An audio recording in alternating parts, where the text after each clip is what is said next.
Save किया था ना? मैं सिर्फ इसलिए गया था क्योंकि उसने मुझे कॉल किया, that's it. But listen तो. Save it for someone else. जिंदगी में सेव करना जरूरी है, मगर जब बात पैसों की हो सिर्फ सेविंग से काम नहीं चलेगा। इक्विटी म्यूचुअल फंड्स में इन्वेस्ट कीजिए और अपने सेविंग्स को आगे बढ़ने का मौका दीजिए। Mutual fund investments are subject to market risks. Read all scheme related documents carefully.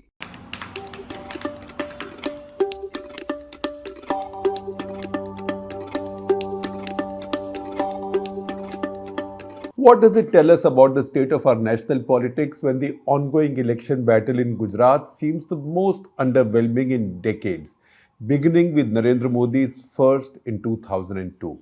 This in spite of the fact that there is an exciting new player in the field now in Aam Aadmi Party. Some possibilities would look obvious, that people, especially those who believe they are the wisest, Gyani log, by and large feel that they know the result. That the BJP will win easily, they think, especially as the opposition vote is now divided between the traditional challenger Congress and AAP, the upstart. So what's the story? The indifference of the Congress could probably be explained, on the other hand, by the party deciding to save its ammunition and firepower for bigger battles rather than expend it in Gujarat, where the odds might be stacked much too heavily against it. And the BJP, which never takes any election campaign lightly, is campaigning hard as usual. And yet, while the BJP is campaigning hard, we do not see that same sense of desperation that was on display in 2017 when at one point Congress was running them really close. The BJP's larger effort now is concentrated on cutting AAP at the roots before it grows too far. The BJP now genuinely believes that the Congress's decade-long decline has gathered so much momentum that it can no longer be its preeminent threat. Even if the Congress disappears, as it has done so, say in Delhi, Odisha and West Bengal, what used to be the loyal Congress vote does not come to the BJP. BJP knows that too. It always looks for another address. It can be Mamta's TMC, Naveen Patnaik's BJD or Arvind Kejriwal's AAP as in Delhi and Punjab. What if AAP picks up anything upwards of say 15% of the vote in Gujarat? Then AAP begins to look like a genuine national party. It does not have to win Gujarat for that. So far, the Congress has been consistently losing to the BJP in Gujarat for almost 3 decades. But its vote share has been stable and sizable, upwards of 30%, even in the total annihilations, wipeouts, as in the 2 Lok Sabha elections of 2014 and 19, when Modi swept seats in the state. Congress fell short of the BJP by a good 20 seats in 2017, but its vote share at 41.4% was formidable. That, with the party's leadership distracted, with Rahul's Padyatra making a point of not straying into campaign territory, can be vulnerable. That vote can be vulnerable. That 41%, 41.4% that Congress got in the past, in the last elections, that is now looking something that somebody can grab, not the BJP. The BJP, therefore, finds itself in a paradoxical situation. It hopes that any vote AAP gets should only be from the Congress. At the same time, it does not want AAP to get too much of it because a declining old opponent like the Congress, namely the Congress, is a blessing as much as a rising new rival is a threat. Even the BJP people acknowledge that the election in 2017 in the state of Gujarat was the closest Rahul Gandhi's Congress came to breaking its momentum. It wasn't touch and go, but close enough until a week before the polling dates to give the Modi juggernaut of real fright. It showed in Modi's emotional address to his party after the victory, and we did try to analyze this in a national interest column. After this, we tried to interpret the tears on his cheeks. In fact, I will share a link of that column with the description of this video. That tension is missing today. It is the relative lack of urgency on the part of the Congress which is intriguing.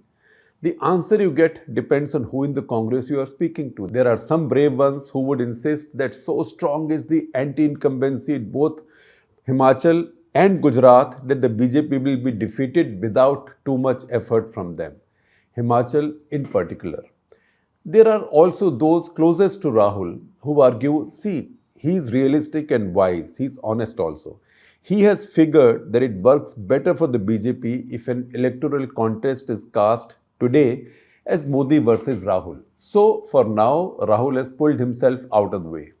It is a tactical repositioning or maybe trading some space for time. It does not, however, mean that the party has lost its fighting spirit or ambition. That's what people around Rahul say. It is just choosing better tactics, strengthening itself for the bigger battles and conserving itself for the bigger battles in the future.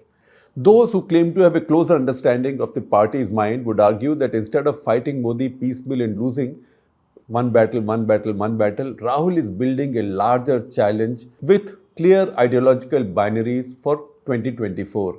Read, for example, a column that we carried by Cambridge University Professor Shruti Kapila. I will share a link with you in the description. Shruti Kapila argues that Rahul's Savarkar remark is not about the present, but it's about setting up the terms of the contest in 2024 in his ideological terms. This may sound cool from the Rahul camp, but the cycle of politics is brutal. It does not give you a pause, an intermission, time to lick your wounds. There is no concept of strategic timeout in politics. You may find it in IPL cricket, right? But not in politics. Hard politics is not IPL. So no strategic timeout. And when your rivals are practitioners of total politics, like Modi and Kejriwal, a pause will be seen as an acceptance of defeat. Nobody can take a gap year, as students do sometimes in their college. Nobody can take a gap year now with the hope of a big comeback in the summer of 2024. The two state elections taking place now are where the fight has always been between the Congress and the BJP. In one now, AAP is muscling in, that's Gujarat, mostly eyeing the Congress vote. This also sets in a 13-month cycle where in state after state, Congress and the BJP will directly come up against each other. Karnataka will be the next. And while in Telangana, the Congress has already ceded its position as the main challenger to KCR to a surging BJP, later in the year, Rajasthan, Chhattisgarh and Madhya Pradesh, in all of the three, it will be in a straight contest with the BJP. The first two of these, that is Rajasthan and Chhattisgarh, are also the only states the party rules by itself, not in a coalition as in Jharkhand. It has therefore much to lose in these states, in that phase of state elections. Political learnings of the past 2 decades tell us that these three heartland states are important, but elections there are no real markers for what might happen in the general elections that follow about 6 months later. Atal Bihari Vajpayee's BJP swept these states in 2003 and concluded that India was shining and waiting to give it a fresh, bigger mandate. So they advanced national elections and you know what? Lost famously, and that's how the UPA came in. In 2018, Congress won all 3 states. In case you ask me now, how come BJP is ruling Madhya Pradesh? Initially, Congress had won Madhya Pradesh and Kamal Nath had become chief minister. Then he was pulled down. But it was wiped out in all the same states in the subsequent national elections. So winning the state elections does not mean you will win national elections also in these states. The BJP therefore knows it can ride yet another setback here in these states because the general election will be fought entirely in Modi's name for his 3rd term. For the Congress, the consequences of losing any of these states will be the worst possible build-up for 2024. How will it keep enthusiasm and loyalty of its cadres? Where will the resources come from? The reason this column this week contains so many question marks is because there are many transitions taking place simultaneously in our politics at this point. There are tactical needs, strategic makeovers and repositioning. National politics will gather a fresh impetus in the first half of 2023 as Karnataka goes to the polls. For the Congress now, Karnataka offers a better opportunity than Gujarat. The BJP government there has been shambolic. It's driven by infighting. Modi and Amit Shah do not come from that state. So you cannot say this is Modi ji's state or this is Amit Shah's state.